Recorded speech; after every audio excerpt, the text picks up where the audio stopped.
रात्रि का अंतिम प्रहर था। धरती पर चंद्रमा की जगह अंधकार का सागर पसरा हुआ था। चारों दिशाओं में हवा नहीं बह रही थी, मानो प्रकृति स्वयं प्रतीक्षा में थी। आकाश मौन था, नदियां रुकी हुई थीं, वृक्ष न झूम रहे थे, क्योंकि आज वो रात थी जब माँ कालरात्रि अपना अंतिम वरदान देने वाली थीं। काल का मौन। जहाँ कभी वेतसनाथ ध्यानस्थ बैठा करता था, वहाँ अब सिर्फ राख का चक्र था। पर उस राख के बीच अचानक एक कंपन हुआ और उस राख से एक काली ज्योति उठी, जो प्रकाश नहीं देती थी, बल्कि प्रकाश को निगलती थी। उसी ज्योति के भीतर से माँ कालरात्रि का स्वरूप प्रकट हुआ। वो शांत थीं, पर उनकी आंखों में पूरा ब्रह्मांड घूम रहा था। उनकी जिह्वा पर अग्नि नहीं, बल्कि करुणा थी। वो बोली, समय अपने अंत की ओर बढ़ चुका है। मानव अब भय से नहीं, अभिमान से ग्रस्त है। वो मुझे अब भी अंधकार समझता है, पर वो नहीं जानता कि अंधकार ही सृष्टि की पहली कोख है। माँ का दर्शन। माँ का स्वरूप इस बार अद्भुत था। न वो नग्न थी, न रक्त से सनी हुई। अब उनका शरीर नील आकाश के समान था। उनके चारों हाथों से न संहार, बल्कि मुक्ति की किरणें निकल रही थीं। उनकी आंखों से आंसू बहे। वो आंसू पृथ्वी पर गिरे और काले कमल में बदल गए। माँ ने कहा, ये कमल मेरा अंतिम वरदान है। जो इसे पाएगा वो मृत्यु से नहीं डरेगा, क्योंकि मृत्यु उसी के लिए है जो मुझसे अलग मानता है। जो मेरे भीतर आएगा वो स्वयं काल का स्वामी बन जाएगा। देवी की चेतावनी। माँ का स्वर अचानक गंभीर हो गया। चारों दिशाओं में बिजली कौंधी और आकाश में हजारों आत्माओं की गूंज सुनाई दी। सुनो हे मनुष्यों, जब जब तुम लालच में सत्य को भूलोगे, जब तुम धर्म को वस्त्र बनाकर पहनोगे, जब तुम्हारे मंदिरों में लोभ और द्वेष का गीत गाया जाएगा, तब मैं फिर आऊंगी। और तब मेरा रूप वो नहीं होगा जो आज देख रहे हो। तब मैं विनाश बनूंगी। उनकी आवाज से पर्वत हिल गए, समुद्र गर्जने लगे और आकाश लाल हो गया। वेतस का पुनर्जन्म। धरती पर एक साधक तपस्या में लीन था। उसने न अन्न खाया न जल पिया। वो केवल एक नाम जप रहा था, जय कालरात्रि माँ। अचानक उसके शरीर से प्रकाश निकला। वो वेतसनाथ का पुनर्जन्म था। माँ ने मुस्कुराते हुए कहा, फिर तू आया, तू मेरा संदेश फिर से देगा। वेतस ने सिर झुकाकर कहा, माँ, मैं मानवता को क्या कहूँ? माँ ने उत्तर दिया, कहना, भय में भक्ति नहीं होती। भक्ति वो है जहाँ तू अपना अहंकार भस्म कर दे। जो मुझ में खो जाए वही जीवित है। जो मुझसे डर जाए वो पहले ही मर चुका है। अमरता का रहस्य। वेतसनाथ के नेत्रों में तेज भर आया। माँ ने अपने हाथ से उसके हृदय को छुआ। वहां से प्रकाश नहीं, अंधकार की एक बूंद निकली। वो बूंद धरती पर गिरी और अमृत बन गई। माँ बोली, यही है अमरता का रहस्य। जब तू मृत्यु को स्वीकार लेता है तो मृत्यु तुझे छोड़ देती है।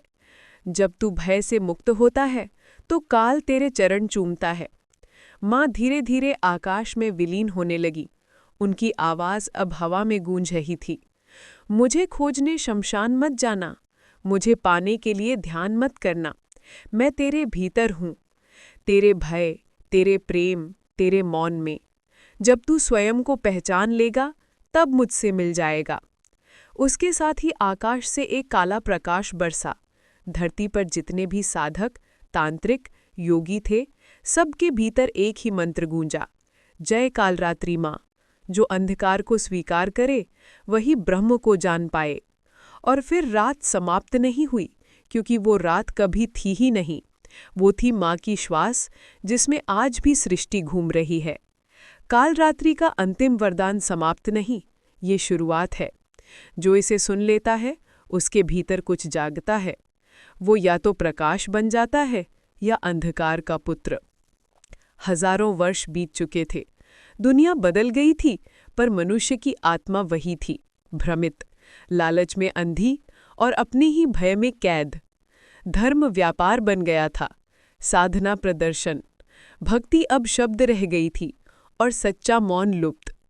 तभी एक रात आकाश के मध्य में एक काली रेखा उभरी। वो न बादल थी न छाया, वो काल का संकेत था। धरती की धड़कन थम गई, पक्षी मौन हो गए, नदियां एक क्षण के लिए स्थिर हो गईं, और उसी पल काल रात्रि का पुनः प्रकाश हुआ। देवी का अवतरण। आकाश फट गया। वहां से प्रकाश नहीं, अंधकार बरसा। पर वो अंधकार जलाता नहीं था, बल्कि जो अंधकार को स्वीकार करे उसे आलोक दे रहा था।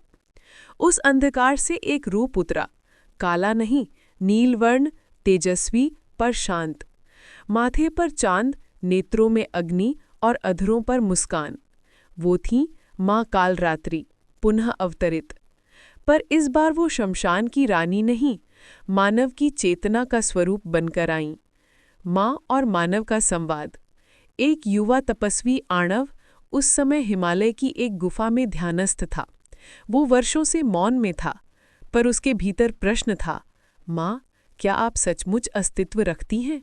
और तभी गुफा में एक आवाज़ आई, धीमी पर धरती को कंपा देने वाली, अर्णव, मैं कभी गई ही नहीं, तूने अपनी दृष्टि मोड़ ली थी। अर्णव ने आंखें खोली, सामने माँ खड़ी थीं। वो किसी मूर्ति जैसी नहीं, बल्कि जीवित ऊर्जा थीं, जैसे हर सांस में ब्रह्म बोल रहा हो। वो कांपता हुआ बोला, माँ, क्या आप फिर आई हैं विनाश के लिए? माँ मुस्कुराईं, नहीं बेटा, इस बार मैं विनाश के लिए नहीं, जागरण के लिए आई हूँ। मनुष्य ने भय में मुझे भुला दिया, अब उसे प्रेम में मुझसे मिलना सीखना होगा। देवी की चेतना का संदेश। माँ आगे बढ़ीं। उनके हर कदम से पृथ्वी में नीले प्रकाश की लहरें फैलने लगीं। उन्होंने कहा, सुनो हे मानवता, अब समय का अंत नहीं, परिवर्तन है। अब तुम्हें ये समझना होगा कि काल दुश्मन नहीं, वो गुरु है, जो तुझसे सब कुछ छीन लेता है ताकि तू स्वयं को पा सके। उन्होंने आकाश की ओर हाथ उठाया। वहां असंख्य दिव्य ज्योतियां प्रकट हुईं। वो बोली, ये तेरे कर्म हैं, जो तेरे चारों ओर घूम रहे हैं। जब तू इन्हें देख लेता है, तब तू मुझसे एक हो जाता है। आधुनिक जगत में देवी का प्रवेश।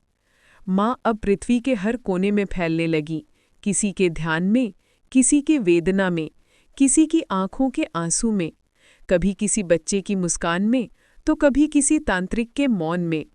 उनकी उपस्थिति दिखती नहीं, पर महसूस होती है। जहाँ भी सत्य, साहस और करुणा एक साथ हो, वहीं माँ कालरात्रि का पुनः प्रकाश होता है। आकाश से अंतिम स्वर गूंजा, मनुष्य, तू विज्ञान में दौड़ रहा है, पर भीतर की चेतना में सो रहा है। जब तक तू अपने भय का सामना नहीं करेगा, तू मेरी लीला को नहीं समझ पाएगा। मैं अंधकार नहीं, मैं वही प्रकाश हूँ जो तेरा भय मिटाता है। जब तू मुझे प्रेम से पुकारेगा, मैं तेरे भीतर प्रकट हो जाऊंगी। उसके साथ ही पूरा आकाश एक क्षण के लिए शांत हो गया। कहीं कोई ध्वनि नहीं, बस एक गहरी शांति। वो शांति जो मृत्यु के पार होती है, जिसे माँ कालरात्रि का पुनर्प्रकाश कहा गया।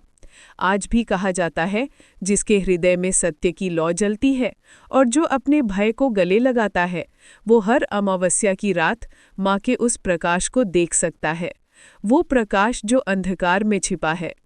जय कालरात्रि माँ, जो मृत्यु में जीवन दिखाए और भय में प्रेम। रात थी, पर वो साधारण रात नहीं थी।